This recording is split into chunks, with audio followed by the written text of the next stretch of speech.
Hello everyone and welcome to Photo Edit Friday.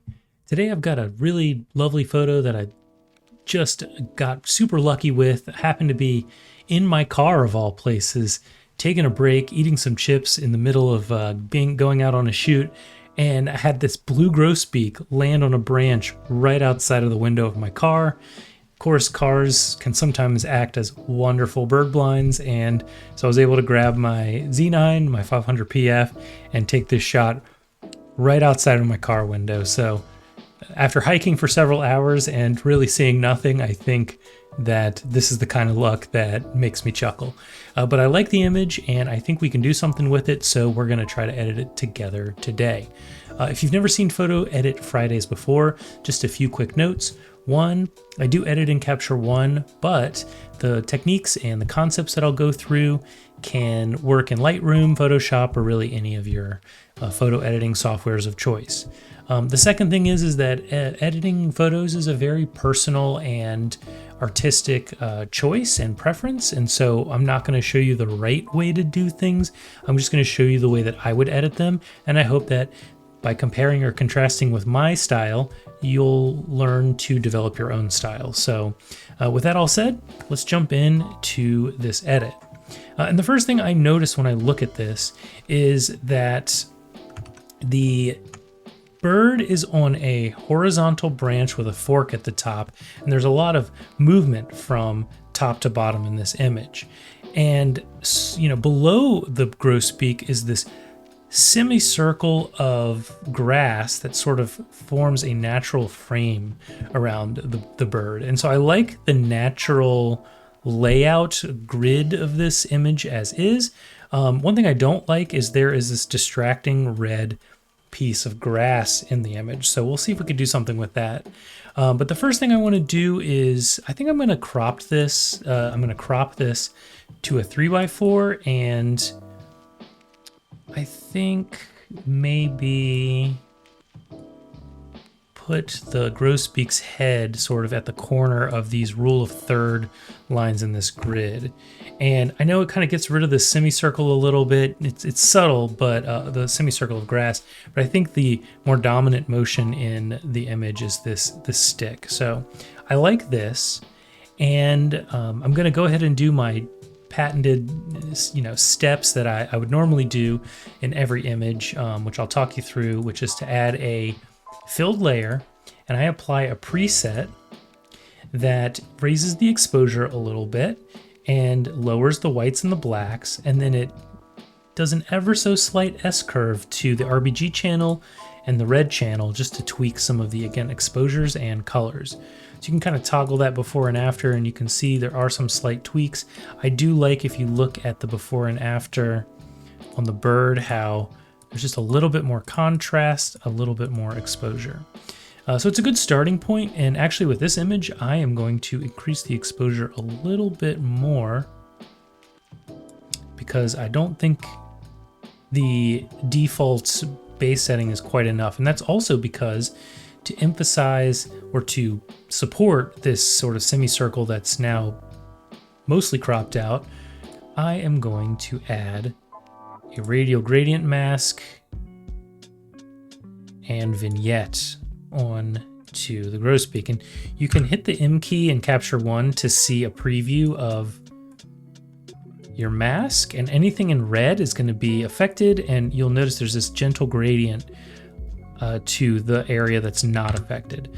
And so in that area, I'm going to just lower the exposure a bit. I'm going to be a little heavy-handed with this image, and I might even rotate the mask to sort of point in the same direction as the bird, because I want the person looking at this image, I want their eye to be drawn directly to the center of the image. So toggling that back and forth, you can see this, that's a pretty dramatic gradient. The before and after, you can also tell that it's a pretty dramatic gradient. So it might actually be a little too dramatic for me.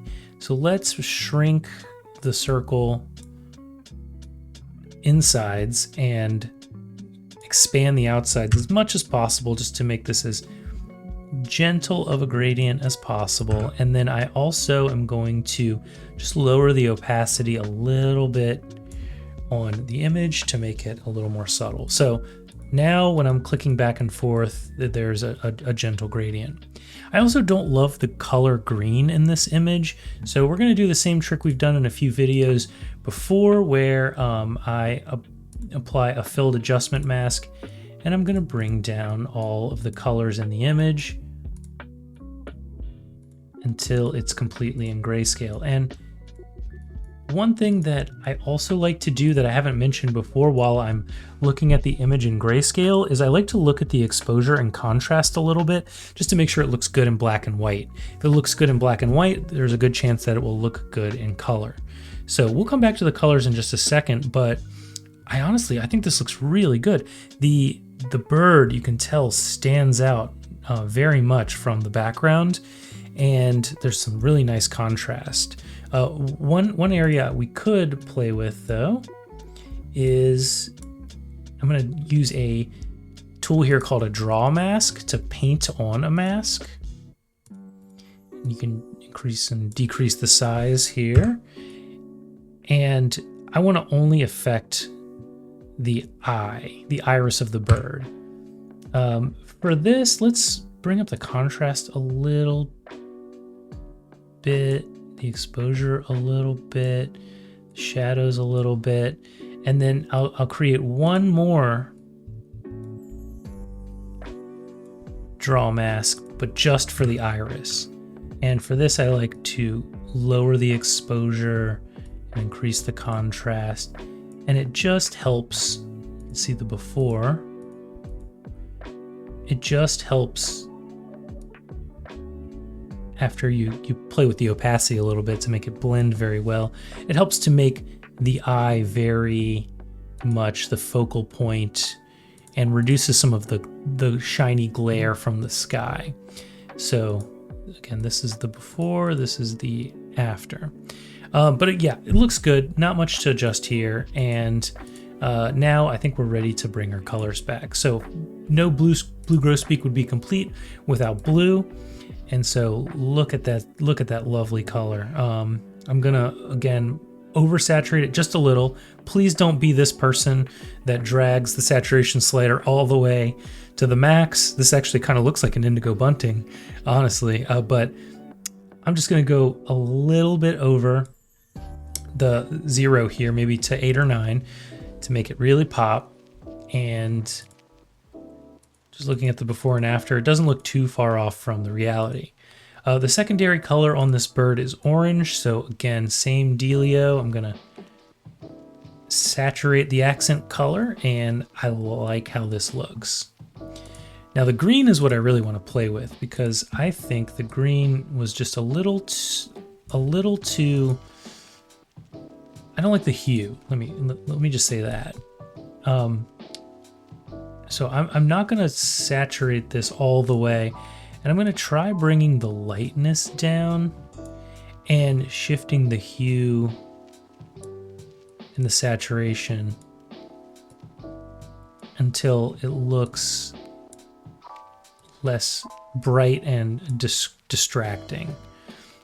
So let's see a before and after. Let's see how that looks. So that, to me, looks a lot better. Before, you can kind of see it's just the bird looks flat against the background, and the background looks bright and distracting, and there's just too much going on. So this edit here sort of removes some of those distractions.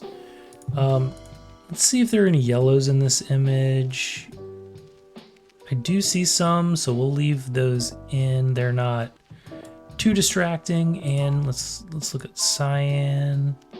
Notice I'm just dragging this back and forth so I can see where this color might appear in the image. I don't really see it very much. I suspect it'll be the same for purple and for magenta. And it does appear that that is the truth. So let's look at the before and the after. And you can see in this, before and after that I don't know, I just feel like the bird looks so much more dominant in the photo. And notice I left the red desaturated because it was distracting. I'm going to saturate it just a touch. This is where it was before. Very distracting. My eye goes straight to that blade of grass and I don't look at the bird. So I'm just going to ever so slightly saturate it. So it's there, not changing the image dramatically. I don't even need to touch it up, but my eye is not drawn to the red. So I hope you like this. I'm going to show you a before and after. I might play with the photo just a little bit more, bring up the exposure a little bit more, but I'm going to tweak it a bit, and then I will put my final image on before and after. So thank you for watching. I hope you found this useful. If you want to see more videos like this, please hit that like button. Feel free to subscribe. I'm going to try to put out a photo edit Friday very much regularly as I find images that I like. So if you enjoyed this, yep, it would benefit you to subscribe and benefit the channel as well. Thanks for watching, and I'll see you in the next one.